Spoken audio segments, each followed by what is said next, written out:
Okay, I just started the recording, but I can edit it at the end as well. And if there's any times where it's appropriate to stop it, we can stop and start however you need.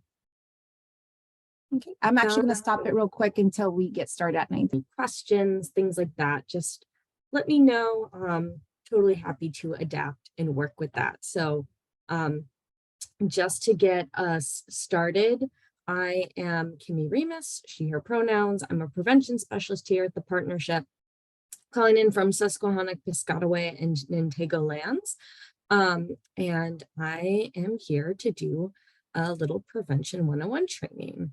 So let me get my PowerPoint up. All right, let's see if this will do what I need it to.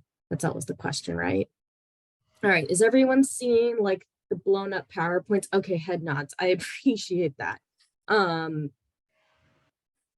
Okay, so this is a training that we developed. And by we, I mean the partnership prevention team.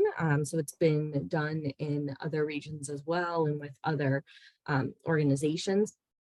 And so it is just to go over some prevention 101 stuff, as I mentioned, and we call it prevention is on all of us, because I think sometimes, you know, we're really in the work, which is fantastic, but we don't see how other parts of the work intersect or how they might rely on each other. And some people are lucky enough to have prevention staff. Some people are really talented and are wearing multiple hats. But even for folks that are purely in intervention work, prevention is on all of us. Okay, there it goes. I obviously want to take a moment to do our land acknowledgement. We acknowledge that we are on the traditional territory and homelands of California Native peoples. These nations include over 120 federally recognized tribes and many other non-recognized tribes that are all very culturally diverse. We thank these nations for their generosity, and we keep them in our hearts and thoughts as we are in this space today, this week, and every day.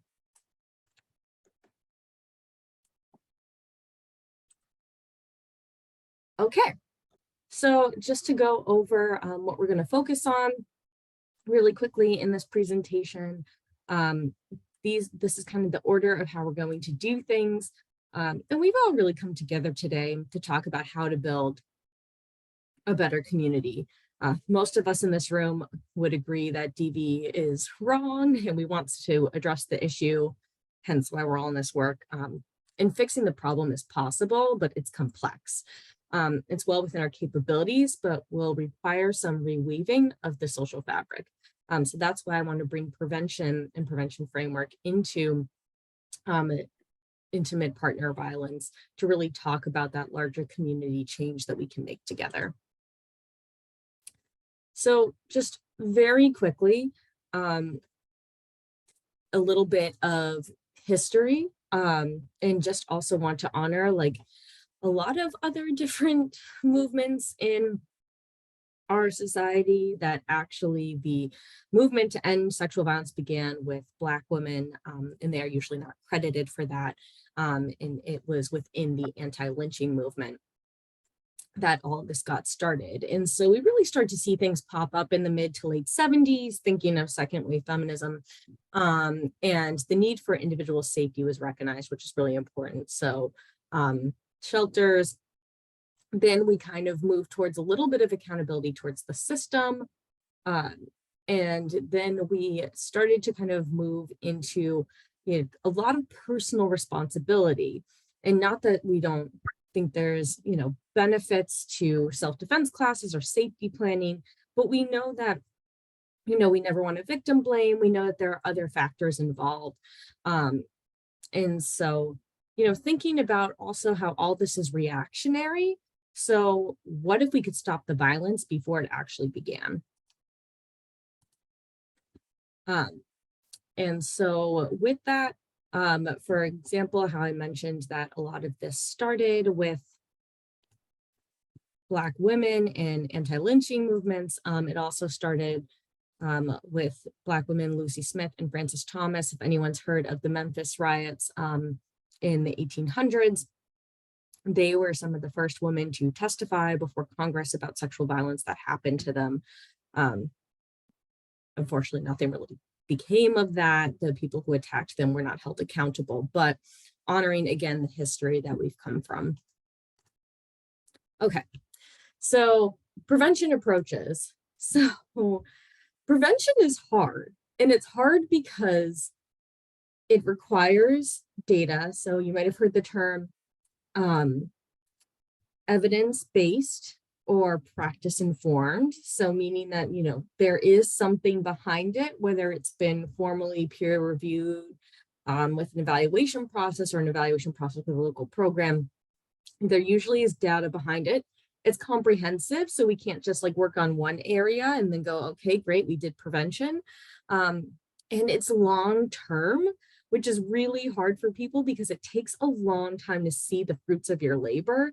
And there's a lot that it's like, oh my gosh, but we have to deal with this thing now. How can I focus on the long term?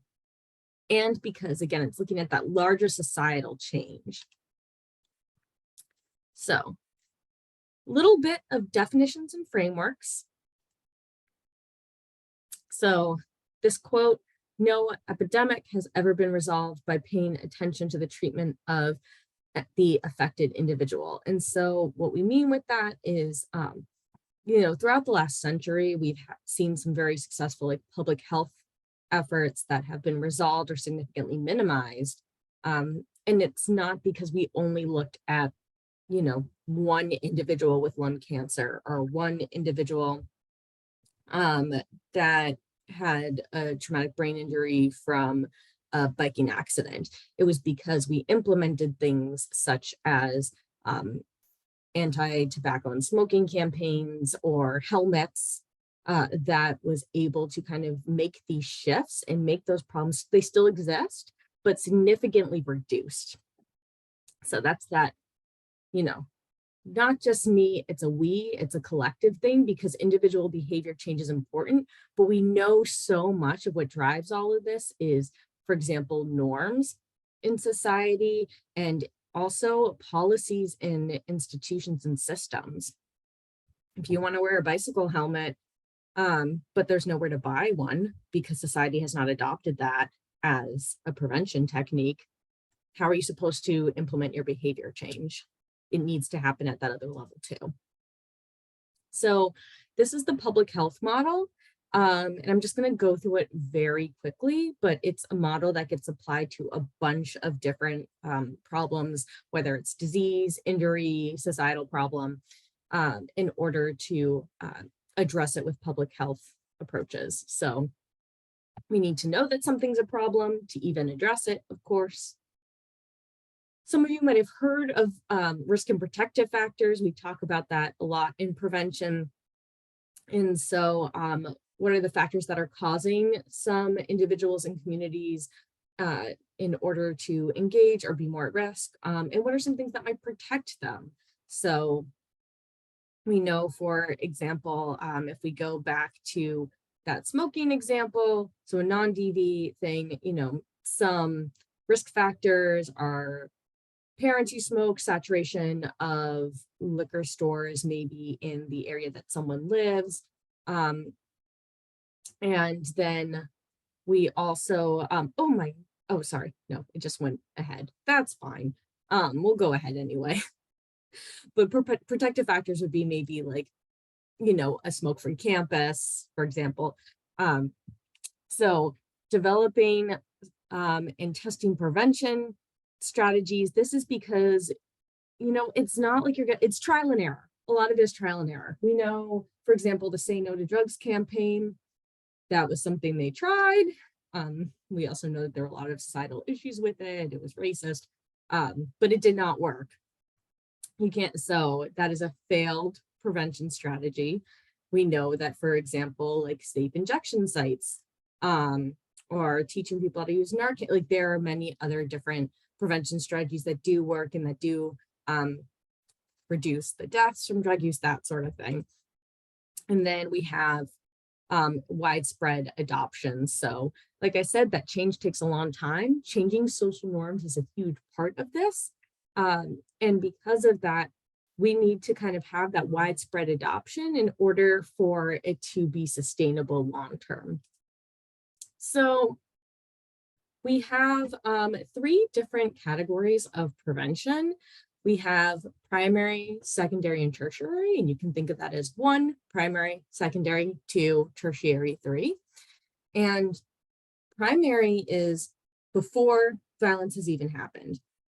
Maybe you see someone with risk factors, and then you are able to intervene in that community with that person, or that you don't even have to necessarily see that they are risk factors. They might just be in your classroom, who knows? It's before any victimization has occurred or perpetration. Then you have secondary, which is kind of immediate responses. We know that, domestic violence happens. And so a lot of what we do, for example, when we do like safety planning, is we want to prevent more violence from happening. We know that it's happened. We want that person to then be in a safe place, their family to be in a safe place, their community to be in a safe place.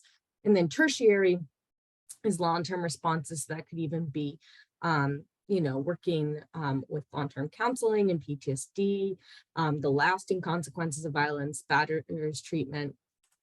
And so you might be going, wait a minute, that sounds like intervention work. And it's because it's a part of this continuum. It's all on a spectrum. So prevention and intervention, and these intervention pieces can still have that intersectionality. Did I raise my own hand? I did not mean to do that. I must have hit something on the keyboard. That's silly. Okay, well, ignore it, folks. I'm glad I made Gloria laugh, though. What do I do? Anyway, I'm moving on.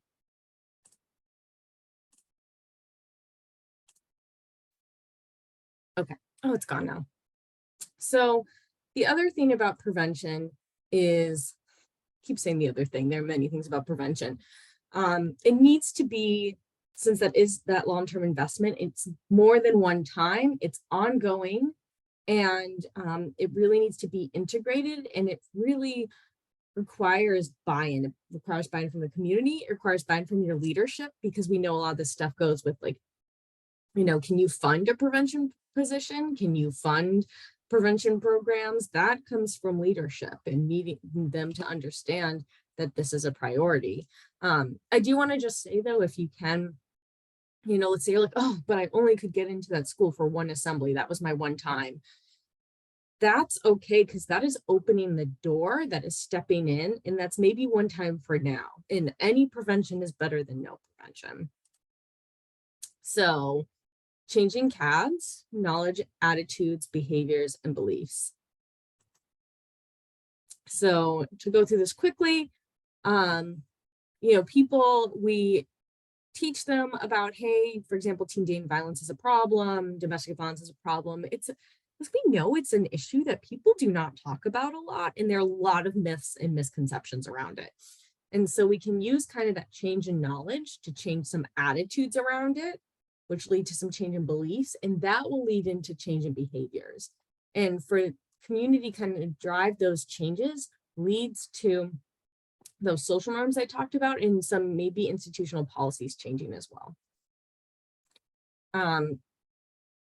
For the sake of time, I'm not gonna fully. Do I want to skip this activity? No, I don't. I'm doing a new share because I'd rather get y'all interacting. So one moment as I exit presenter. Nope, back. Okay. I want to share. Okay. This screen. So here we're going to have 2 Jamboards, and I'm going to put in the chat the link to these. Has everyone here used a Jamboard or knows how to use a Jamboard? And if you don't, I can tell you. So how this works is everyone's going to open the link that I just put in the chat, and they should get this in Chrome, Safari, Firefox, whatever browser you use. I see all of your little anonymous animals coming up. So you're all anonymous on this. See, like anonymous camel, don't worry. Like, we don't know who people are. And what you can do is you can take a sticker and put just some of your programs along where you think they belong on the spectrum. So for example, at the partnership, we have Building Change Together, and you don't even have to give the name. You don't have to be that specific. But so I could put our skills-based training, which is for prevention. And I would put that over here because that's primary prevention. But if, let's say I did, and you can change the color of the sticky. Let's say I have, let's see, I'm going to put in safety planning. Let's say I do safety planning with clients. I'm going to put that in secondary because that's secondary prevention. So does everyone get how this is going to work? Okay, I'll take my examples off so that way it's just open for folks to put in, but put through some of your programs and move them along where you think on the spectrum is. Primary, before everything happens, secondary, immediate, tertiary, long-term. Oop, I'm seeing some of it start. Thank you. I think that's the dolphin. Is that a dolphin?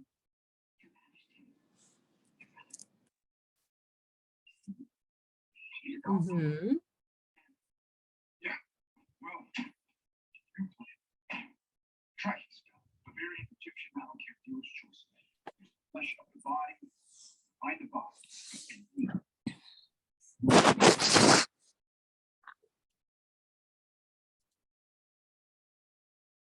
Yep.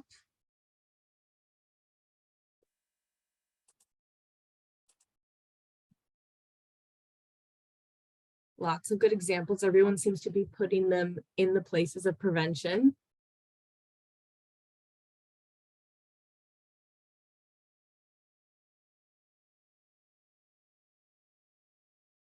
Mm-hmm.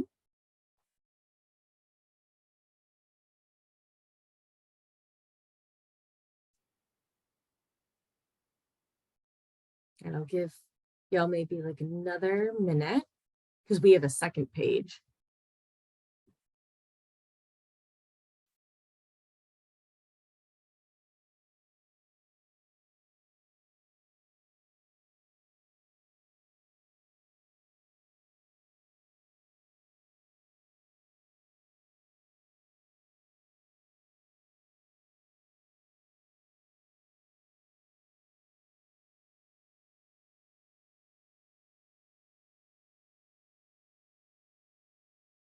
Now, just as a question, if someone doesn't mind sharing, band practice arts and cooking class, can they just like tell me a little bit about that? Is that like art therapy? Is that like just using? So we recently got a grant for substance use disorder. So by doing music lessons, cooking classes, arts, those are all times that kids could be out and about doing whatever they want, but they're being engaged by other adults in the community. Awesome. Well, this looks really great, everyone. So, and I like that there are a couple that are like in the middle, because there are a couple that maybe have elements of secondary, but elements of like primary prevention too. So really nice job. So I'm going to take us to the second page. Oh, I'm sorry for that. Do you just want to move that person who's doing the last one? I didn't want me to cut you off. Okay. So now gender norms, because we talk about this field and talk about gender-based violence. And so we know that these norms really play a role in power and dynamics and control. So I am now gonna ask everyone to just kind of put some sticky notes of what are some maybe harmful gender norms. Like, I'm gonna put the man should be the breadwinner, for example. That's a harmful one. So now everyone can take a moment to do that. Assuming there are only two genders, that's right. We know that gender nonconforming and trans folks are definitely at a higher risk of violence. Women should be submissive.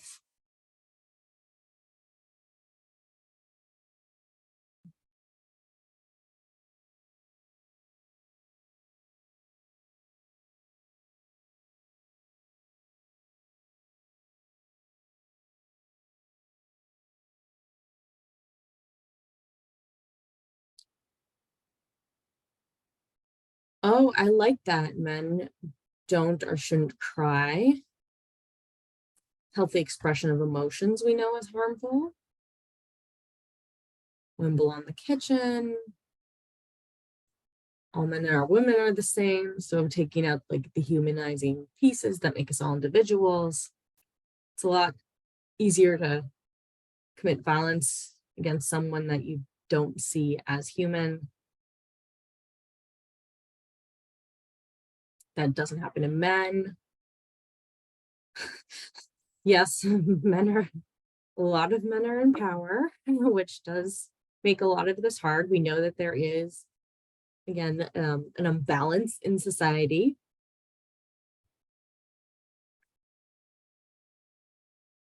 All of these things.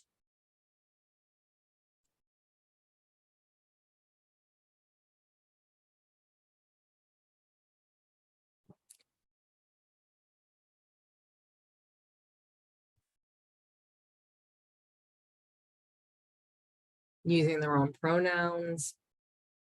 So some gender norms may be about how someone presents or how they look to someone else might then inform how someone wants to gender them, which is not appropriate.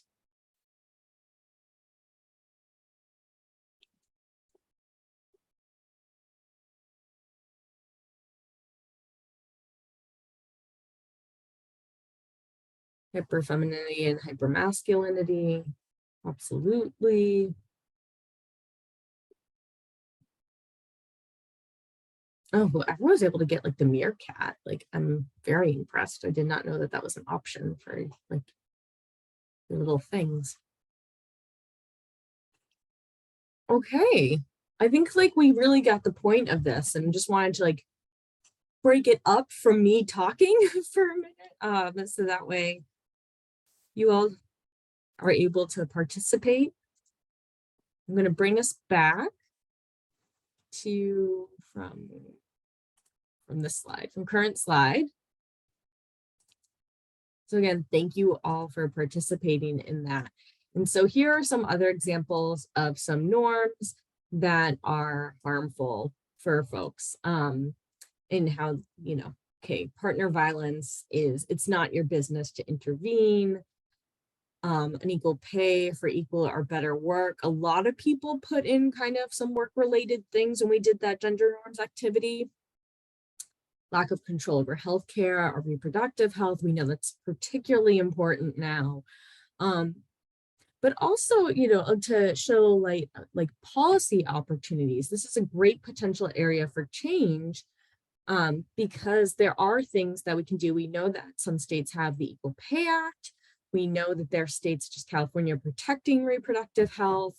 We know that there are things like that that we can advocate for and bring up to legislators. And also there can be things that maybe happen not quite at that societal level, but also at lower levels too. Can you change some policies in your workplace? You know, dress codes really reinforce a gender binary. So eliminating a dress code. We also know that dress codes also tend to be used to be discriminatory against people of racial and ethnic minorities too. So that is a smaller policy opportunity. If you're like, wow, I don't know how I can take on the state, what can you do locally?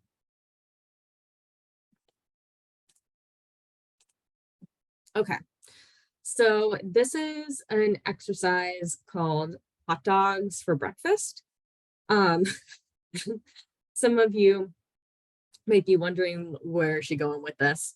So hot dogs for breakfast. So just, if people either want to put in the chat or raise their hands, does anyone here eat hot dogs for breakfast?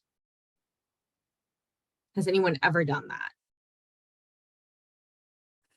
Michelle, I appreciate you were like, no, and then you're like, wait a minute.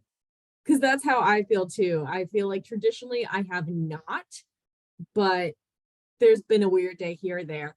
Riley, I don't mean sausages. I mean hot dogs. And I'll get to that in a second. It's been done, but everyone seems very sad about it. Like we've all admitted like some horrible thing. And so, with that, I want to ask, or I'm gonna say, to bring up Riley's point, but breakfast sausage is, totally reasonable. Same with, bacon. What's so different about these? It's kind of interesting how some foods are really categorized as, oh, it'd be shameful if I had that for breakfast. And so I just want to ask everyone, like, how did you know or learn that it wasn't, normal in society to eat hot dogs for breakfast? Breakfast is best for dinner. I think also just like set menus for different restaurants, like we have lunch, dinner, and it's like only certain items that they feel are categorized for that time frame. Absolutely, Kevin. Absolutely. Like, so that is a norm that has gone into society to the point where it's not an option to even really have, if you want to eat out, to have hot dogs for breakfast. Yes, Adriana, hot dogs not everyone's cup of tea. That's true. So that's something maybe within your family, you might have learned some things. This also kind of makes me think though of, I don't know about hot dogs specifically, but if you ever, I sometimes love to read like those BuzzFeed articles that are like, here are different breakfasts around the world. What are different cultures eating? There can be some other things that really, influence us that depending on what your environment is. Oh yes, Maria, I believe it starts at home as well. Preparing meals at specific times. Absolutely. So why did I bring this up? I brought this up because we're going to talk about the social ecological model now. And the social ecological model although I do want to point out, because Donna just said something that I think is important, menus are mostly designed for people that can read too. So that's in people that read like print, there are some braille menus, but so it's not for vision impaired or blind. And same for, young children who can't read, or if you speak a different language than what the restaurant is serving. So there are definitely some barriers there. So I'm really glad that you brought that up, Donna. And so the socio-ecological model, so this quote, it's unreasonable to expect that people will change their behavior easily when so many forces in the social, cultural, and physical environment conspire against this change. I mean, I don't know based on what I was reading if someone wants to lead the social justice movement of hot dogs for breakfast now, but think about the things that we do really uprise against and try and change, in that there are so many reinforcing things that prohibit that. And even again with Donna's menu example, who do we exclude? Depending on what is going on in the social ecology. So here's just kind of another slide that talks about, if we think about the SEM, which is the other way that we refer to the social ecological model, as different avenues and different prevention strategies that can be applied to which avenues. I want you to kind of keep that in mind as we go to the next slide. Because this is what the social ecological model looks like. Sometimes, you know, you see the circles like slightly different, or it goes in the other direction, like it will start with the individual and end in societal over here. But basically, this is what it is. It's talking about working at multiple levels and that they all intersect with each other and they building on individual, relationship, community, and societal to get that social change. So if we really wanted hot dogs for breakfast, maybe you start eating hot dogs for breakfast and then you start getting, and you start educating your family and friends about why hot dogs for breakfast is an important issue. And get them to as well. And then maybe you start to make some community changes around that. You start to have menus that offer that at the local restaurants. You start to involve other communities where maybe that might make more sense with what their ethnic backgrounds are, and they would love to have that cultural competency. I don't really, again, know about hot dogs. That feels very like American barbecue, but I could be wrong. And if I am, I would love someone to tell me more about that. And then, you know, it starts to grow until that becomes a norm throughout society. And so, you know, from, okay, maybe taking away from the simple hot dog change, can someone think of an example that's maybe a little bit more relevant to either social change with social justice or with domestic violence, IPV, of different things that can be addressed at different levels of the SEM?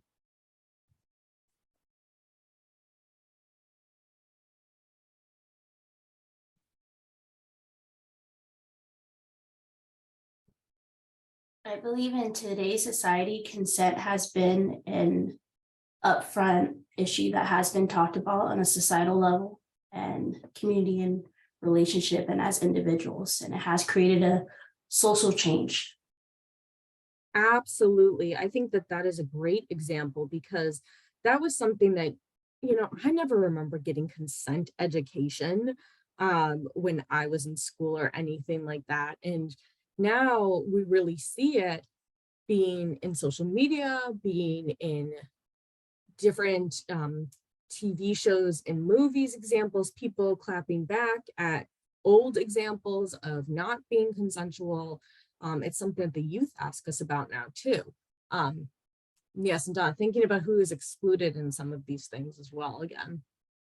So that is another really important thing about making it comprehensive and having it address multiple levels is, you know, when it gets to the societal level, or even at the community level, depending on which communities you're working with, you want it to benefit everyone in the community. You want to obviously have a societal change that's going to be for the betterment of others. And so it's really important to think about these different individuals, these relationship building pieces, which communities you're hitting, who you're not hitting. And we are guilty of that too. You know, we're always a learning process. We started last year incorporating ASL into all of our prevention webinars now and calls, because we were realizing that we were excluding the deaf and hard of hearing community. And that was something that we just wanted to start and, you know, see if we built it, will they come? And we definitely started to get more enrollment of folks who really benefit from ASL interpretation. So, you know, sometimes it takes a while and you could still be doing great prevention work like we were, but we're like, wow, this is a community that we really have not been meeting the needs of. How do we start doing that? Thank you for the hand clapping. So this is just another way of saying it. You know, we want to change thinking about those CABs that we talked about before, changing knowledge, attitudes, behavior, beliefs to lead to behaviors that, you know, talking about, I think Kayla mentioned it. So really teaching the youth about consent, you know, youth having conversations with parents, or we have conversations with parents or in communities. Me Too from Ms. Burke, Times Up in Healthcare, really kind of educating folks on different levels, whether it starts individually, talking about different relationships. Those larger movements ended up being more community-based. And then we are starting to see actual accountability held on a societal level now. It's not like we totally fixed it. I do want to just say, I mean, it's not like, great, everyone uses consent properly now. Like, there's still a way to go, but we've made significant progress. So here is the piece that I want to go back from, just talking about how at the beginning I said prevention is on all of us. And so if we think about a rope, for example, you know, they're just like little like strings, like, you know, turkey basting string. But if you want a rope, a really strong rope, how do you make it strong? We twist or braid the ropes. And so those different threads are intervention and prevention. Being twisted or braided, it makes a much stronger rope. We are much stronger when we integrate, and not saying you should combine prevention and intervention departments necessarily. We're still our own prevention department, but it's far more effective to have people know about prevention who are in intervention, and vice versa. For, you know, it's important for my work that I know what's happening at the intervention level. So I know what the needs of my community are, what I know what kinds of trainings we might need, what kind of technical assistance there might need to be. And that way, you know, we don't alienate each other. And again, because if we're thinking about that community and leadership buy-in, it really helps to have intervention folks on our side too. So both, again, back to that continuum, all those amazing Post-it note examples. A lot of you are doing a lot of different types of prevention work already. It's a continuum, and they don't compete with each other. I think sometimes we get a little bit, again, sometimes when it comes to that funding piece, a little bit of, oh, but our shelter needs the dollars more, or, oh, like, but we have a higher caseload. And it's really hard to see that both things need to be a priority. Oh, I forgot that there was the animation. So here are the things that we need to equal this equation. Okay. So I basically already said this. A lot of you are already doing this work, and when you're able to complement each other, it really benefits everyone. For example, our budget ask that we do, that has started for this year, which is crazy that that's already happening. You know, when we ask the government for funds, our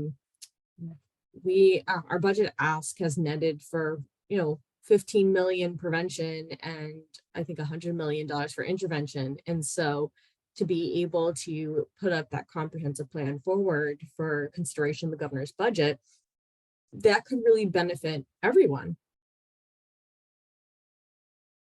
If he signs off on it. So you might have seen a letter from Christine, our policy person, our policy analyst, excuse me, at some point, or if not, it's probably coming out. I think it's been in your inbox, e-news, who knows, about a sign-on letter. But that's what I'm talking about. You know, this happens at large levels. It can also happen at smaller levels too.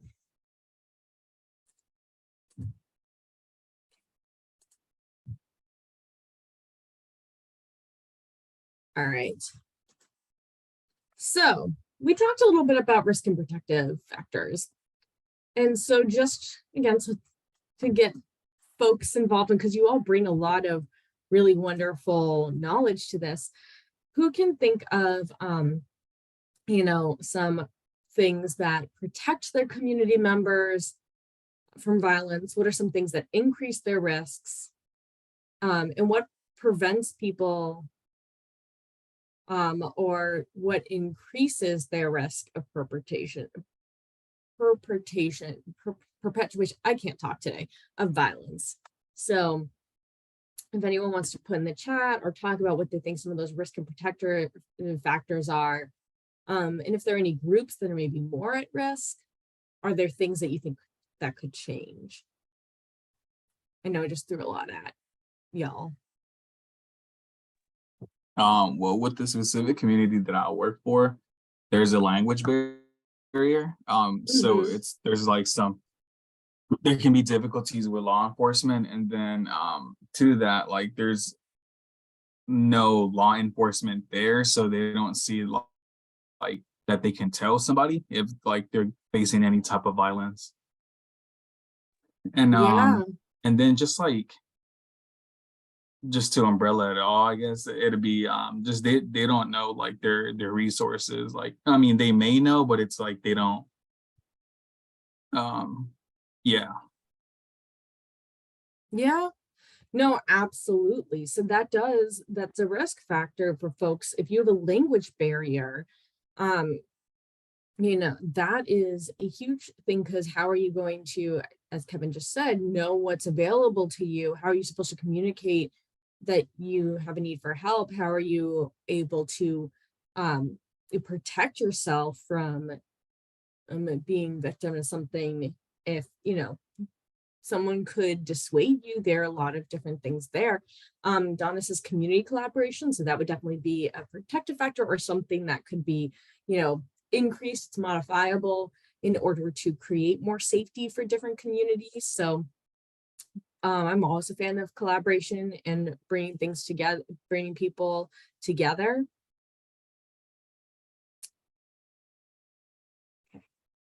Those are some great examples. And I like, Kevin, that you said umbrella term because my next slide literally has an umbrella in it. And so if we think about, because everyone's going to have risk factors. We all, as people, there are things that make us more susceptible in one way or another, or there are things that, that are strengths in our community and ourselves.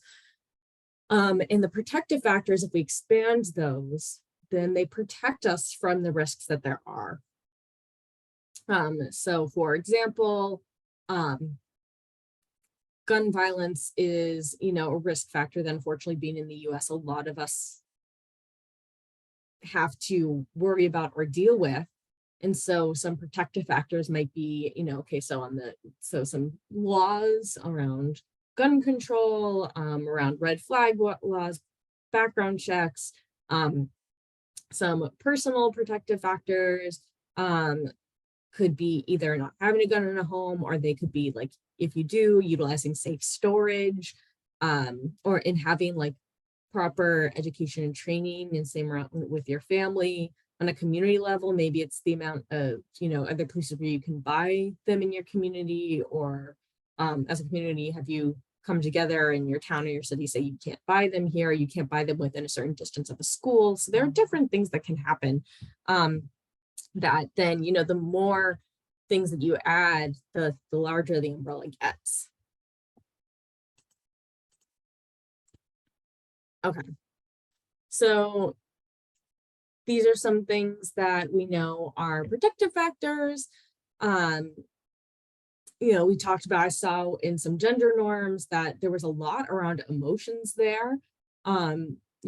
So when we utilize, or what, excuse me, not really when we utilize, when we have these harmful gender norms, it's really hindering the ability for some of these like protective individual factors to occur. And it feeds that cycle. So that's a great example that everyone brought up that we can kind of tie back in. And then on a relationship and community level, here are some things, I'm not going to go over all of them, that, help protect someone, and protect families, protect communities. I think folks are getting kind of the point about what some of these things are. And then societal. So as we mentioned kind of before, like, seeing a real change in how consent is represented in the media. That is a really important thing that's been going on because it influences people's thoughts. Again, going back to that CABS, about how they feel about violence. Intolerance for oppression in all forms. So, when Donna's saying, thinking about who's excluded, or Kevin is saying about, okay, someone with a language barrier, And are there, there are systems of oppression against folks that are not English speakers or immigrants. Um, and we've seen particularly in recent years with, intersecting movements, standing up to racism, standing up to sexism, standing up to violence against queer folks, all of that is important because those need to all happen. You can't say, oh, we don't have time to help out the queer population because we need to just focus right now on even just like heterosexual couples. Like, no, like that's not how that works. You have to do everyone. And really centering intimate partner violence and teen dating violence as a major issue. I think it gets very easily dismissed. I think some of us feel that frustration about how it's, not very prevalent, or it's not that big of a deal, or, everyone has disagreements with people, and really minimizing the issue. And when we really, going back to that original public health model, when we define that there's a problem, we say, you know what, this is a problem. That's when we are able to really start to dedicate those other parts of the model and those resources and that ability to get to that eventual widespread adoption that, hey, this is a problem and we're going to do something about it. So risk factors for a moment. So again, risk factors do not mean that, okay, I have these things and that means that I will automatically use violence against someone or have violence used against me. No, because as we said, we can modify things. We can expand our protective factors. We can minimize risk factors to do something about it. But it's important to know. And it's important, there was a study done by the CDC called ACEs, Adverse Childhood Experiences, that said, in particular, there are some things, they actually are thinking of updating it to add a few other things that they realized that in child development, that these things that happen in your community, in your home, significantly impact you and are risk factors for later on. Through no fault, never through any fault of a child, just to be clear. Anything that happens in regards to any of these is never a fault of a kid. And we also know that there are cycles of violence too. If someone has experienced abuse or has witnessed it, they are more likely to either experience it again or use harm in the future because of that cycle of violence. We want to break the cycles. It's a shame that it happened in the first place, but really believe a lot in restorative practices. And so at the relationship level, so we know that, okay, peer pressure and like norms in particularly with youth play a huge factor in recognizing IPV or DV or sexual assault. So some of those things, having some core reinforced issues on that level. I'm sure many of you have seen a power and control wheel. Those are all relationship level issues. And then on the community level, as we said, kind of as opposed to that lovely slide of, oh, here are all the protective things we can do. It's pretty much the opposite, where, there is a tolerance. And for example, some change that I noticed, like when I was in school, it was like my freshman year of college, there was a sexual assault case on campus, and the name of the person got out, and the victim, things were so awful for that survivor that she ended up transferring schools. And because the community at that point, actually, I think it was the year before, I think they were still dealing with the aftermath when I was a freshman. So that is a community that had a really high tolerance of these things happening, that, on the relationship level, oh, he's a great guy, like, I don't know why she's saying this, like, all these things. And then by my senior year, there was a huge change where there was another major assault on campus, unfortunately. And in a complete change, the campus and alumni rallied around the survivor and held a protest outside the hearing room when the person who caused the harm came back on campus to have their hearing, if they could return. And that was a really significant change that we were able to do. We were able to modify these risk factors. And if anyone's wondering what happened with that, he was the one that ended up transferring, and she was able to stay and be a student at the school that she wanted to be at. So, and then societal, again, so we were talking about kind of the opposite of what we were talking about, those beautiful things that need to happen. Again, our policy opportunities, particularly we're doing a lot with economic justice these days, paid family leave, equal pay, all of those things are really helpful for folks. We had our bill around coerced debt was passed, and that was so that way basically if the survivor was coerced into accruing debt because of the abuse dynamics in their relationship, they were not, like, their credit wasn't damaged and things like that. I don't remember the specifics of the bill, but it was, I'm sure Gloria does, but it was something around that. So those are just, again, we just did that this past session. It was amazing. Now, I also want to bring up intersectionality. Who here has heard of intersectionality before? Okay, Adriana. Oh, I'm seeing some hearts, some hand raising. Oh, awesome. Gloria, Kevin, Kayla, great. So intersectionality, it's also a little bit blurry. I don't know why, I apologize. Was coined by Kimberly Crenshaw in the 80s. And intersectionality is the idea that there are privileged groups, so the outside green, and oppressed groups that are in the blue. And so privileged groups just have an unfair advantage in society. Oppressed groups have an unfair disadvantage. Want to reiterate that, it's society that's disadvantaging. There's nothing about these groups that makes them deserving of being oppressed in any way.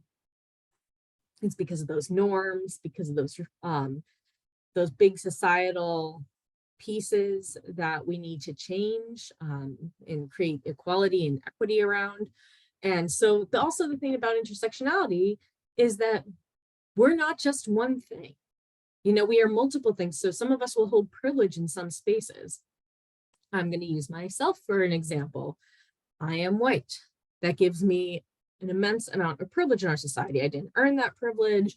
And so I need to be an ally to BIPOC individuals. But that is, but does that mean I'm only a privileged person because of that? No, I have many other things like this as well. I am a person with disability, I am Jewish, I am bisexual. So there are like things, I'm not gonna go around the whole circle and label which of each thing I am, but that's an example that there is really some nuance in this. And, I'm sure all of us have things because there are a few people, they're totally people. I'm sure we can all think of some figures that we've seen in society that are all of the green. And ones also that are all of the blue. But most people will have different parts of themselves. And so being able to recognize and be aware of these things, but also knowing that just addressing, if we just address violence against queer folks, that's still going to help me, but not unless we also identify and work towards the other areas of oppression as well. And that's same with anyone else. So you can't just address one thing. And there's also no hierarchy of pain. That's a really big thing too. We're not in competition with each other because other groups are in power. Like, oh, well, someone else has it worse than me because they, as Kevin was saying, they are non-English speaker.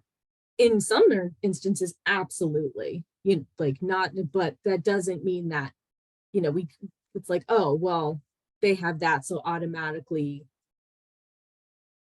their pain is worse than mine for something. I don't know. I actually think my life is overall pretty nice, so I don't really want to go down that route, but you all get what I'm saying, I hope.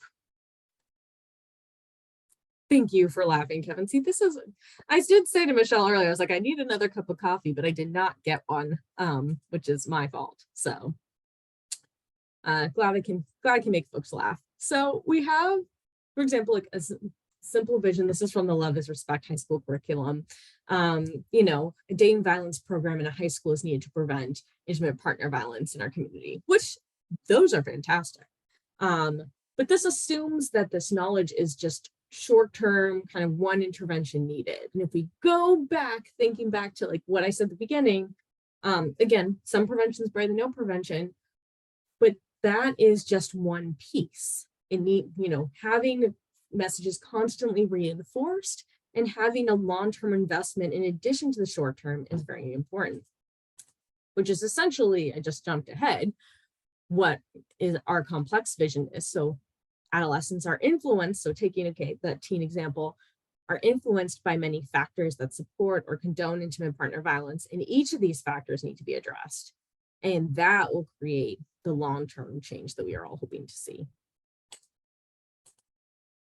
So as an example, how many people have heard of Coaching Boys into Men?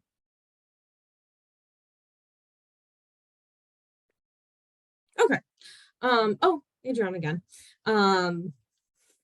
And so Coaching Boys into Men is a really great program that uses kind of teams and mentorship with coaches in order to really address some toxic masculinity and norms around unhealthy relationships and violence to help youth then be able to recognize signs and not perpetuate violence and build like healthier relationships, all the above.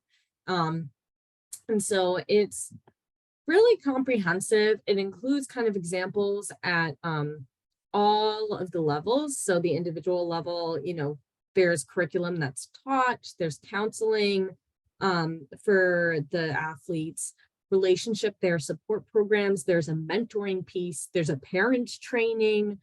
On the community level, there's community education and some policy changes that can go along with it too. And just that general changing of social norms, again, thinking of norms about like some of the stuff that was saying like, oh, like male presenting folks need to be strong and athletic and those sort of things, and that they can't have emotions.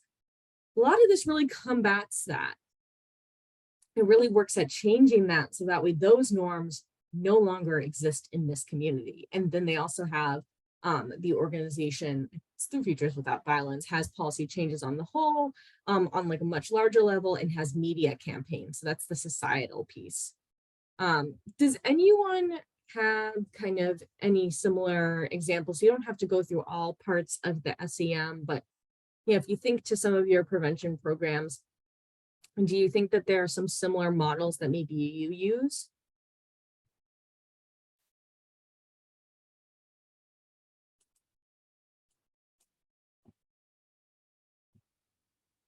That's okay. It's a pretty cool model.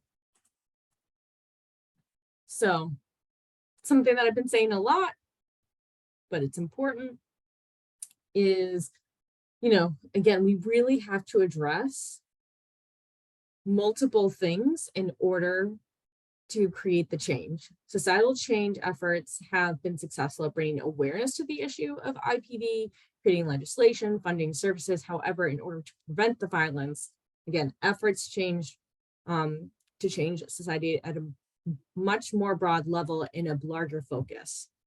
You can't address IPV if you don't talk about racism. You can't address IPV if you don't talk about classism. You can't address IPV if you don't talk about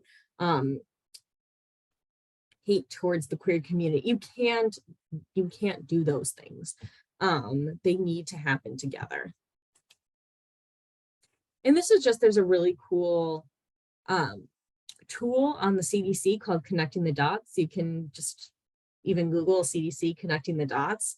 And it comes up and it shows, see all these like little fun buttons, and it's an interactive tool And you can kind of go around and play about, you know, what things lead you to different places and how all these types of violence overlap and intersect.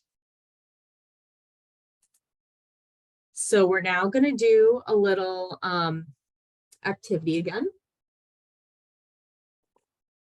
I'm going to go through different slides. I'll give an example of something. And then I want people in the chat to put whether they think it's a prevention thing or if it's an intervention thing. And then I will reveal the answer. So we have a couple of these. So the first one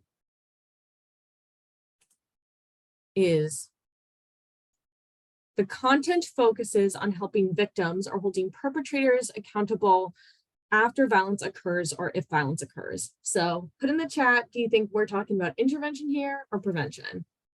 All right, Riley, first one in. Chelsea, yep. Okay, they're starting to come in now. So I think we can all say, if the slide will move, intervention. You all got that right. A lot of you probably do some form of that activity that we just talked about. So now, the content focuses on changing knowledge, attitudes, beliefs, or behaviors, so CABs, that support violence, gender roles, xenophobia, and racism, and plenty of other things too, but just, already starting off, prevention. Awesome, everyone, because it is prevention. All right, this next one's a little bit tricky. A public education campaign focused on raising awareness of the problem or how to access services. So what do we think?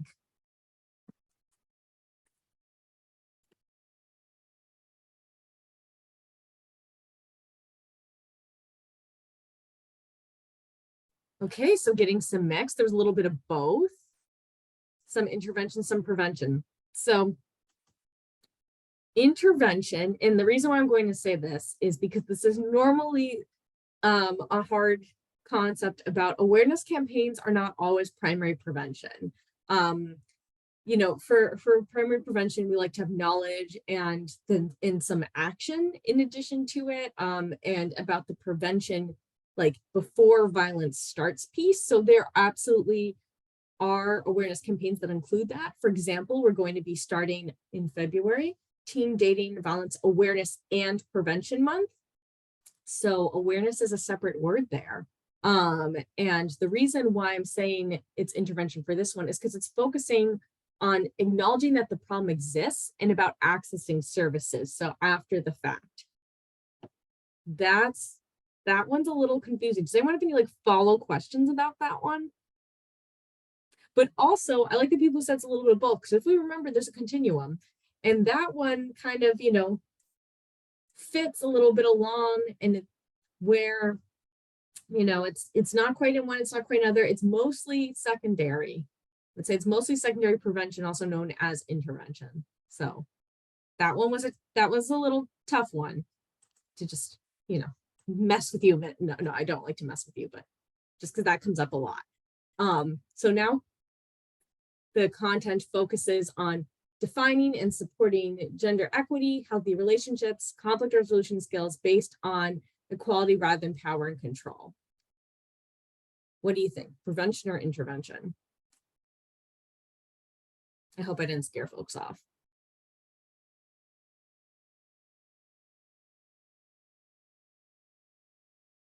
Okay, Adriana thinks prevention. So does Chelsea. Okay, so more people are starting to come in. I understand if maybe this one you want to give another second about it.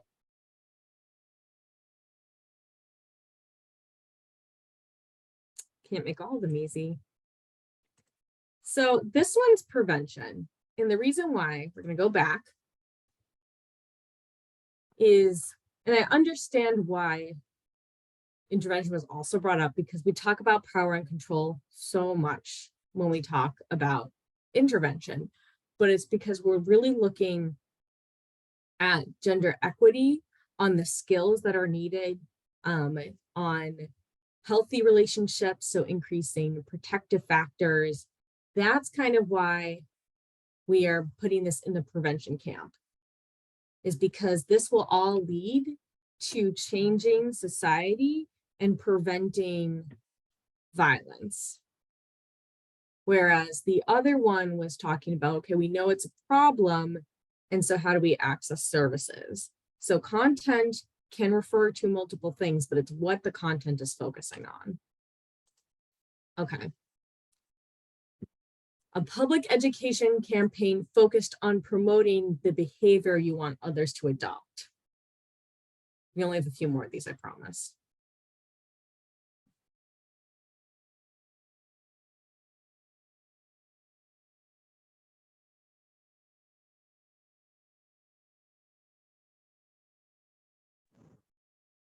So focusing on the behavior you want others to adopt.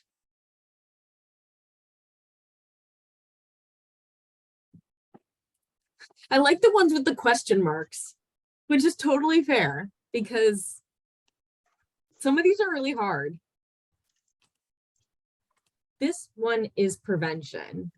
And the reason this one is prevention is so it is a campaign, kind of, you know, like you were thinking, oh my gosh, awareness. She just said that that's intervention. It's about what it's about, though. That one, again, was about identifying it was a problem and focusing on services. This is a campaign, if you think about that public health model from the beginning, that we eventually want people to adopt prevention strategies like seatbelts, like helmets, like, gun safety. That is what, so that will eventually lead to prevention. It's tested prevention strategies that we want others to adopt. That was actually our last one of this little game. Since the last, I think 3 it was, were kind of the first ones you all got, the few others were my little trick question ones. Are there any questions or things you want me to go over again with that?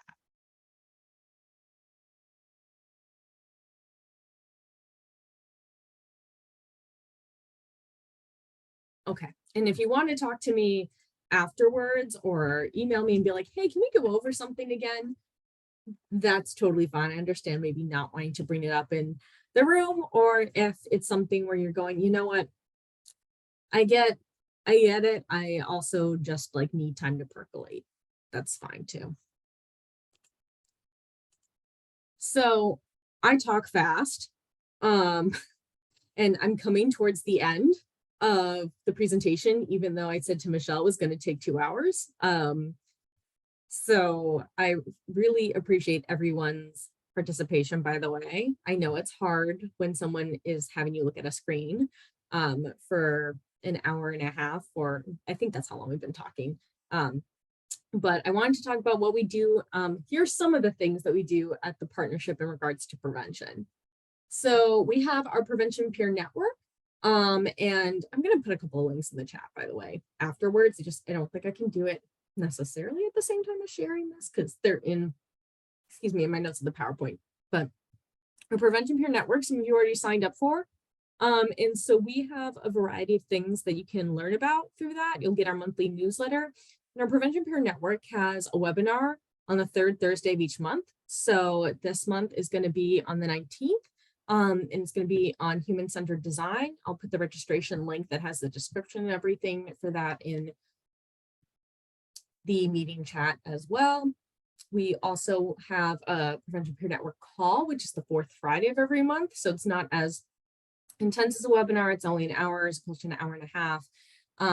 But we get to present a topic to you, but also that we really like to bring in community and have folks share and ask questions and things like that. So this month is going to be on CHIA, the California Healthy Youth Act, and which some of you may have heard of. It's a great way to do prevention work in schools. It's mandated in California that there is sex ed that talks about healthy relationships because of CHIA, but also CHIA is kind of like a little bit nebulous. So that's why we're going to talk about it. We also do peer learning circles. I've seen a couple of you in my peer learning circles before.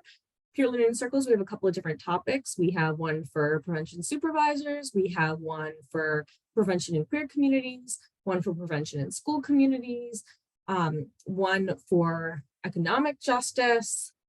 Are those all of ours? I feel like there's another one. No, I think that's all of ours. For now, anyway. We always like have one that we want to keep throwing out there. And then coming up, we have two major things going on. So as I mentioned, February is Teen Violence Awareness and Prevention Month. We have some really exciting stuff that we're doing with both policy and the comms team around this. There are going to be materials that come out. We have a youth artist that is creating like Zoom backgrounds and Instagram post templates and really fun things for us there. We have a proclamation that folks can sign, and I talked about the sign-on budget from policy that's requesting that the governor fund prevention and intervention funding throughout the state.